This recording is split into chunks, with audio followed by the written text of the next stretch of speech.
नमस्कार दोस्तों। Kidney transplant और किडनी डायलिसिस इलाज का नाम तो आप सभी ने सुना ही होगा और ये भी जानते होंगे कि किडनी ट्रांसप्लांट और डायलिसिस कितना महंगा इलाज है और इस इलाज में शरीर को शारीरिक और मानसिक कष्ट भी होता है। किडनी ट्रांसप्लांट या डायलिसिस उन मरीजों का होता है जिनकी किडनी ख़राब हो जाती है, जिनकी किडनी फेल हो जाती है। और उसमें होता क्या है कि ब्लड में यूरिया और क्रिएटिनिन बढ़ जाता है और जीएफआर कम हो जाता है।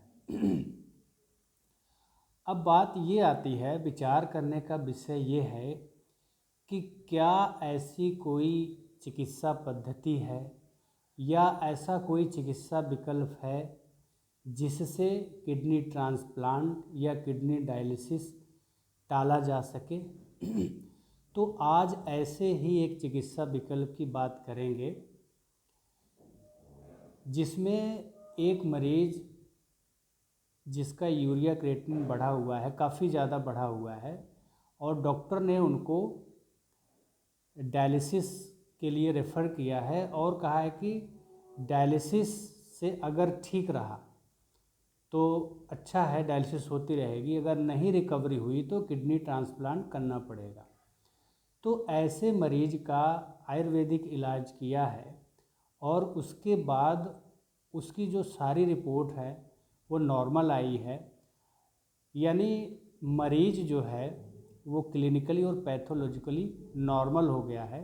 किडनी ट्रांसप्लांट या डायलिसिस नहीं कराना पड़ा। तो आज ऐसे ही एक केस की चर्चा करेंगे। एक पेशेंट है, फीमेल पेशेंट, जिसकी उम्र 42 साल। उसका 24 मई 2025 को जो किडनी का टेस्ट हुआ था उसमें यूरिया था 182, 182, क्रिएटिनिन था 9.3, यूरिक एसिड था 14.4 और जीएफआर 7। उसको किडनी फेलोर डायग्नोसिस किया गया और ये कहा गया कि आपकी डायलिसिस होगी, अगर इससे नहीं रिकवरी हुई तो किडनी ट्रांसप्लांट करनी पड़ेगी, सर्जरी करनी पड़ेगी।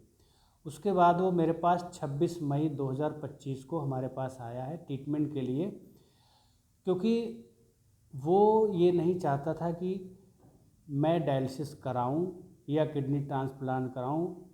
अगर कोई ऐसी चिकित्सा है तो मैं पहले वो ट्राई करेंगे, फिर उसके बाद फिर देखा जाएगा। ये सोच करके उसने आयुर्वेदिक ट्रीटमेंट लेने का फ़ैसला किया और हमारे पास आया ट्रीटमेंट के लिए 26 मई 2025 को।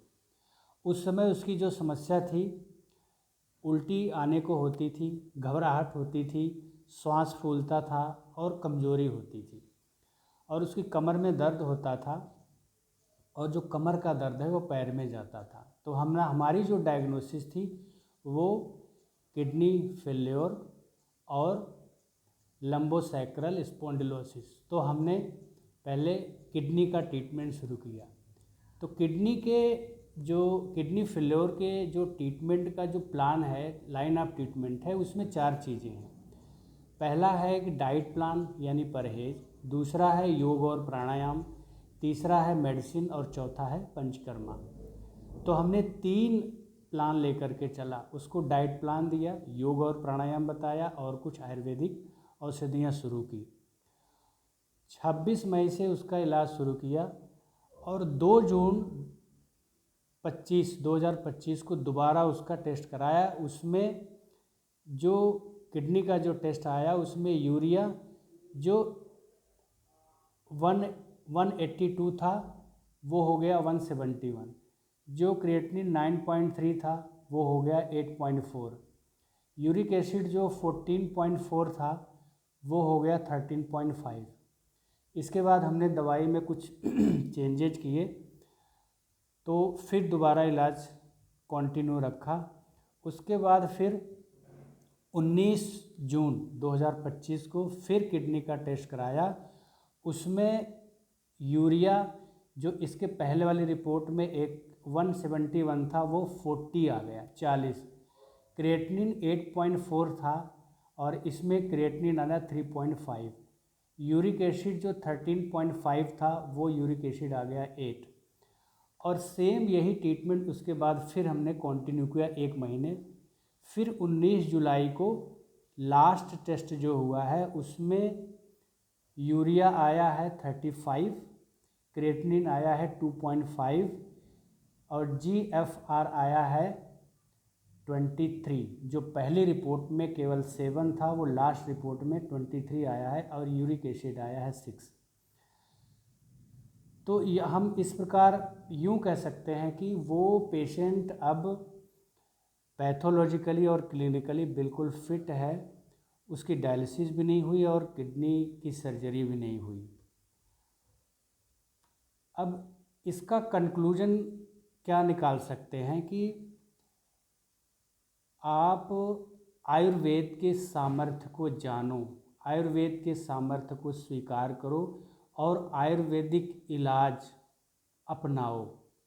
बशर्ते ये है कि आयुर्वेदिक इलाज लेने से पहले आप ये ज़रूर जांच लो कि जो आयुर्वेदिक चिकित्सक है, वैद्य है, वो वेल क्वालिफाइड होना चाहिए, अनुभवी होना चाहिए और वो एक चिकित्सा जो कर रहा है वो एक सेवा भाव से करना चाहिए, बिजनेस के भाव से नहीं।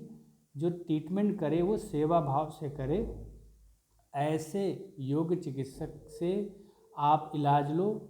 ये जो किडनी का पेशेंट की एक कहानी है, ये एक ही कहानी पर रुक नहीं जाता। ऐसे ना जाने कितने पेशेंट आए, वो ठीक भी हुए, आज भी ठीक हो रहे हैं और आगे भी ठीक होते रहेंगे। हमें आयुर्वेद पर उसकी सामर्थ्य पर इतना भरोसा है।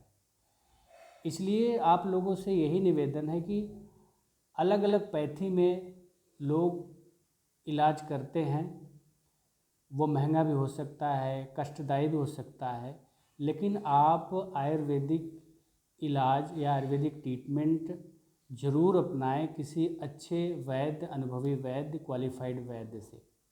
और हाँ, इस मरीज़ में हमने पंचकर्मा ट्रीटमेंट नहीं दिया था, केवल मेडिसिन, योगा और डाइट से ही ठीक किया। तो ऐसे बहुत सारी बीमारियां हैं जो मतलब कि कठिन से कठिन बीमारियां, जैसे कहते हैं कि गंभीर बीमारियां, जैसे हार्ट की बीमारी, किडनी की बीमारी, शुगर, पैरालिसिस, थायराइड, रसौली, लीवर सिरोसिस, ऐसे बहुत सारी मतलब कि गंभीर बीमारी है जिसका आयुर्वेद में सफल इलाज है और उनका इलाज किया है, वो ठीक हुए हैं, उसका प्रूफ, उनका एविडेंस भी हमारे पास है। तो आप सभी से यही हमारी सलाह है कि आप आयुर्वेद के सामर्थ्य पर भरोसा करिए, आयुर्वेदिक इलाज लीजिए, आप अपने स्वास्थ्य को कायम रखिए और यदि कोई बीमारी हो गई है तो समय से उसका कम समय में, कम पैसे में और कम से कम साइड इफ़ेक्ट में स्थायी इलाज उस रोग का करिए। और अगले वीडियो में और किसी गंभीर बीमारी के इलाज की जो सफलता है उसकी कहानी लेकर के आपके सामने आऊँगा। तब तक के लिए वीडियो में बने रहिएगा और चैनल सब्सक्राइब कर दीजिए, लाइक करिए, वीडियो शेयर करिए। तब तक के लिए धन्यवाद। जय धन्वंतरी, जय आयुर्वेद।